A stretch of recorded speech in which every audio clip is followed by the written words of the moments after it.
everyone, I hope you're doing well and staying safe out there. My name is Sylah and welcome to my absolute beginner's guide to healing in Final Fantasy XIV.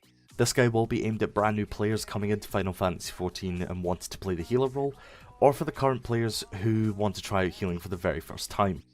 Bear in mind, this isn't a guide to healing classes, but healing in general. We will, however, cover the classes briefly for the pros and cons later on.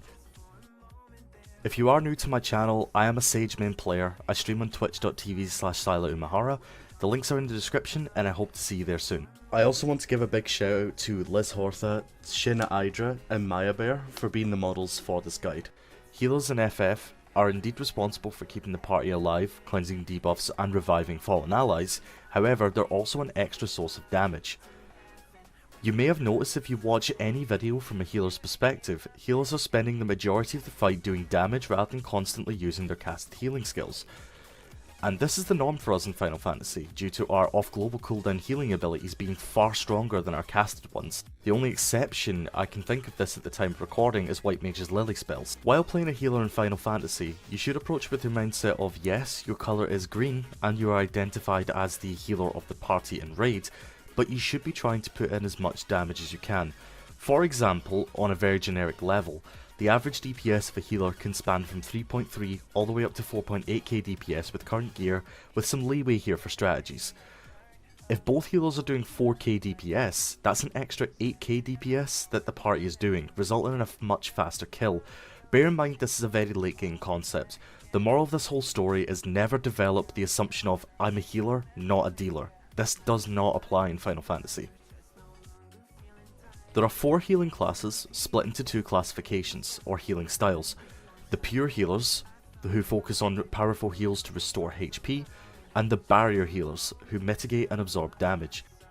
Both pure and barrier healers are able to provide good healing output, and both do have ways to mitigate damage. However, pure healers cannot mitigate damage to the same extent that barrier healers can, and barrier healers cannot quickly restore the same amount of HP that pure healers can. A quick note before we discuss the classes: I do not want this guide to dissuade you from playing a certain healer, however I do want you to have the pros and cons to each class should you decide to pick one up. Speaking of the healers, let's have a brief overview of them. Starting with the pure healers, the one healer you can play from level 1 is White Mage.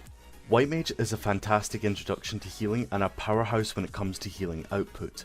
They've got some amazing casted heals, an ability to augment their casted and off-global cooldown heals, great instant healing and abilities with Solace and Rapture that can be used frequently with the Lily system, a massive 900 potency AoE skill after using 3 Lily heals, a free res or healing skill with Thin Air, provided it's managed correctly, and one of the best emergency heals in the game, bar none, Benediction.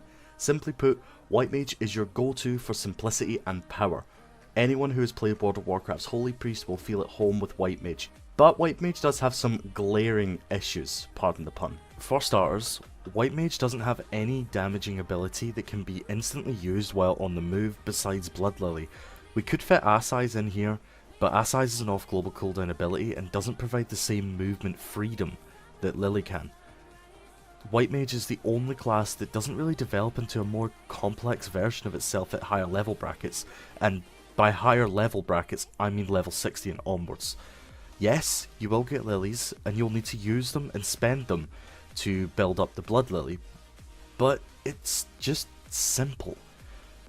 For some it will be very samey and very boring, and after a long period of time playing White Mage, yes, the glitz and glam of being the strongest healer will always be there, but eventually it will be drowned out by how basic the kit is in its entirety.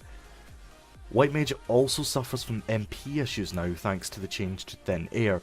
While this is not a massive issue, for White Mages who are used to the original version of it, it can be a bit of a problem, especially when you have to spam out some reses. White Mage also doesn't have any abilities that will increase the party's damage to the boss. Instead they have Temperance, which will reduce the damage taken and increase the healing done. But with that being said, White Mage still remains a very competitive pick and will always be welcomed in the raid scene. Over to our first barrier healer, we have Scholar, my old main from Shadowbringers.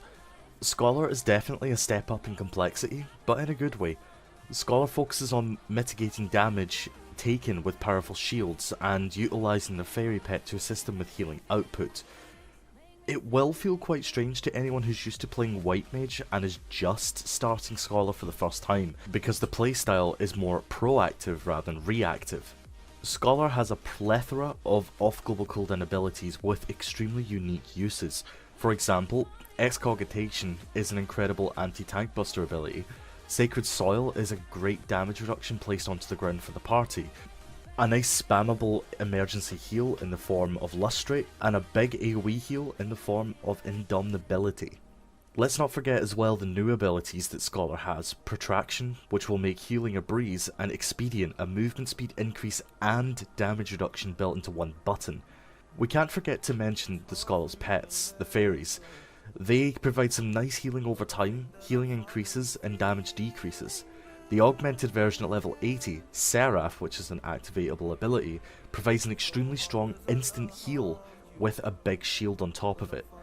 Aether Pack, which at first can seem very underwhelming, will allow Scholars to maintain a lot of damage uptime while the pet takes on the role of being the full-on healer. The resource Aetherflow can be used in a variety of ways, either defensive, like some of the abilities I mentioned prior, or in an aggressive way to use Energy Drain to do damage. However, Scholar suffers from death far more than the pure healers, as they'll lose all of their Aetherflow stacks and will need to resummon their fairy. Scholar can also seem quite frustrating, as later on you'll want to manually place your fairy down in a set position to allow their skills to hit everyone, and in the case of Aether Pact, to maintain the link between the fairy and the target. I can't tell you the amount of times I've had my fairy despawn on me because I've moved too far away and forgot to put my pet back on to follow. Whoops. Also, Aetherflow in itself can be a double-edged sword, and you'll need to know when to use the stacks for healing and when to use the stacks for damage. This can be complex at first, but over time it becomes very easy to manage. And lastly, Scholar can only be accessed when you have leveled up to level 30 on the Arcanist, a DPS class. You won't be able to start straight away as a healer. However, on the bright side, using Scholar, and when it levels up, it will also level up the DPS variation Summoner, 2 classes in one. Overall, Scholar would be the class to go for if you want to try out barrier healing, would like a pet to do the majority of the healing for you in lower brackets, and give everyone a case of the zoomies. The last pure healer is one that's very close to my heart, a real gem and has the prettiest effects in my opinion, the Astrologian. Astro. The only class where everyone has 3 different ways to say its name. If you like big stars, big explosions, and playing Yu-Gi-Oh all at the same time, this class is definitely your go-to. Astro had a massive rework in Endwalker, turning it into a full pure healer, rather than being the hybrid from previous expansions. Astro uses its card system to provide buffs to party members, Divination for a strong 6% damage increase to the whole party, and making use of its off-global cooldowns to help mitigate damage and regenerate health. And using Astrodyne feels really nice and makes MP a non-issue for Astro, and this is something that they struggled with for a very long time. Astro's main pros is that the heals are incredibly strong, especially in the AoE department. It has way more mitigation tools than White Mage as well. When you learn how to use the card system, it will let the best Astros shine and allow them to push their party's DPS up through the roof. And Astrodyne is a well-needed reward for the Astro who's already giving buffs to the party. It will allow them to regenerate massive amounts of MP, cast faster and do more damage. Earthly Stars healing is also massive, and it will allow players who love to pre-plan everything to get full use out of it and fully enjoy its kit. There's nothing more satisfying than completely negating a large raid-wide AoE with one Earthly Star. Yes, all you Astro players out there, you are allowed to be smug about this and we'll all be commenting and commending you for how incredible you are. And did I mention this class's animations are absolutely gorgeous? I mean, mwah, gorgeous. The downside of Astro should be shining like a star by now. I'm never using puns again. Astro is far more complex than the previously mentioned healers. Given that you have to heal, do damage, use your cards and cooldown, place earthly, yeah, I hope you get where I'm going with this. There's a lot to do, little time to do it, and it's very easy to get lost in the moment when you're focused on doing so much at once. Leveling Astro can also feel quite painful as your strongest healing skills come much later on compared to Scholar and White Mage. RNG plays a huge part in Ast's kit. Missing one seal because you draw the wrong card can reduce an Astro's damage by quite a bit, and drawing the wrong crown card can also feel very frustrating. However, if you can look past this and you really like planning ahead while still having that regen healer playstyle, Ast is definitely your go-to. And the final healer, the newest addition to Final Fantasy XIV and my current main, the new barrier healer, Sage. I really don't know where to start with Sage and remain neutral. I love this class. Not only from an aesthetic point of view, but from the kit itself, it's well rounded. It has a lot of ways to mitigate damage, great healing cooldowns, and a lot of freedom to move around and maintain uptime. It also rewards you for playing aggressively with your off-global cooldowns. If I was to put this into pros and cons without getting all gooey over my main, I would start by saying this. Sage's barrier skills feel incredible to use and super rewarding. For example, if Eucrasian Diagnosis breaks, you'll be able to use Toxicon, an AoE skill that's instant cast and allows you to move around while maintaining uptime. Sage can also heal damage via Cardia, meaning you don't need to spend that much time using healing skills and instead can focus on doing as much damage as you can while weaving in your off-global cooldowns. Addersgall, their healing and mitigation resource, regenerates very quickly, and a stat can be generated right away by using the skill Rhizomata. Sage has 2 off-global cooldown shields which will refresh themselves, and if their stacks are not fully consumed by the end of its duration, it will heal depending on how many stacks were left. Physis, their regen skill, will also increase healing taken while it's active, allowing the Sage to indirectly buff self-healing and their pure healer counterparts. And their 90 skill Numa has a great interaction with their healing increase skill Zoe. Stacking them both will make Numa a massive 900 potency heal, while still doing as much damage as your normal casted spell Dosis. Although I could gush about this class for ages, it does have its issues too. First off, Cardia. Their ability that allows him to heal via damage, it is very weak before level 85. Having to use Eucrasia to augment their abilities feels very strange to begin with, but it will get better over time. Toxicon, the ability I mentioned earlier, feels really weak considering we need to put up a 900 MP costing shield and hope it breaks on damage to gain the stack. There is no way to generate this stack without doing this. Sage also starts out at level 70, meaning you'll need to learn the majority of its kit right away. It will take a while before a new player figures out what each button does and when to use it effectively, and being far too aggressive with Addersgall can leave Sages without any options when in a pinch. Although, if you love the barrier playstyle and want to play something a bit more aggressive than Scholar, Sage is 100% the class for you. Did I also mention it does more damage than White Mage? With that being said, I should probably get back to the real reason I make this guide. The basics. First of all, these are the health bars. When it hits 0, the player dies, and as a healer you don't want that to happen. But at the same time, you don't need to keep everyone at 100% HP. Doing so means that you're focusing far more on healing than is actually needed. It's okay to see people at 80% health. A good recommendation that I always give is to think about using a heal on that target when their HP bar drops between 75 and 60% health. However, if we're talking about raids, it's wise to keep everyone as full as you can. The party frames should be a bit closer to the centre of your screen for easy access. While this works for the majority, it might not work for you. Experiment with your HUD and find a layout that makes glancing at the party frames while staying focused on what's in front of you an easier task. As much as it can be embarrassing, if you're new to healing in Final Fantasy, please don't be afraid to ask the tank in a dungeon to slow down. The vast majority of players in Final Fantasy are extremely friendly and are welcoming to brand new players who are learning and are clearly struggling. Go at a pace you're comfortable with.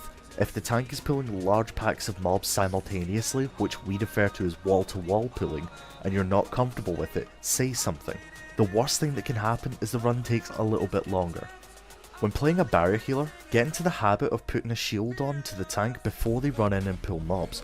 This will give you some breathing room as they won't take any damage while they're pulling packs. That being said, barrier healers can have MP issues, so refrain from spamming shields unless you're in a dire spot and need that shield up to buffer a casted heal. Cooldown management is key to playing a healer effectively, whether it be a pure healer or a barrier healer. When you're comfortable enough, try weaning off using casted heals and prioritise your off-global cooldown healing. You'll find that your mana bar will be a lot higher and you'll have more freedom to do some damage. Speaking of damage, start out slowly if you're not used to it. I've told many sprouts that if you're not comfortable doing damage while playing a healer, start by using your dot skill on each mob in the pool, then do some healing. Once you're comfortable doing that, start working in some casted skills or an AoE skill if you have access to it, and again, focus on some healing. Work up to the idea of using damage skills as a priority and using your off-global cooldown heals before casted ones. If you want to learn more about playing a class beforehand, I'd always recommend looking up a quick guide. Personally, I'd recommend my own Sage guide as I put a lot of effort into it and making it as basic as I can. But if you're looking for something a bit more complex and a bit more in depth, Ffxiv Momo and Desperous are two very well known YouTubers that create guides for healers. And finally, don't feel afraid to ask questions. There are going to be players out there who have been playing the role for a long time and wouldn't mind helping out. That wraps up pretty much everything you need to know about the basics for healing in Final Fantasy. I hope this guide was helpful to you. As I said before, I primarily stream on twitch.tv/Sylah Umehara, and if you want to support me, please consider dropping a follow there. You can also subscribe to my Twitch if you want some awesome emotes to use. If you have enjoyed this video, please feel free to drop a like and consider subscribing. It's free of charge and it only takes a moment of your time. As always guys, be safe out there, and until next time, take care. Bye bye.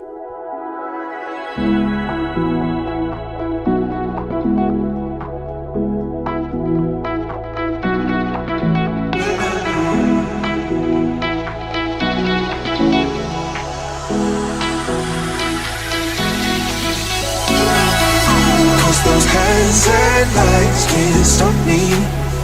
I'll just hold on for dear life. Yeah, I can't give up this feeling that I get when looking down from the sky. When I'm with you,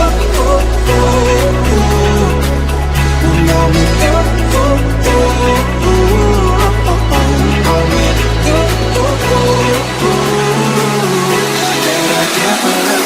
From the sky.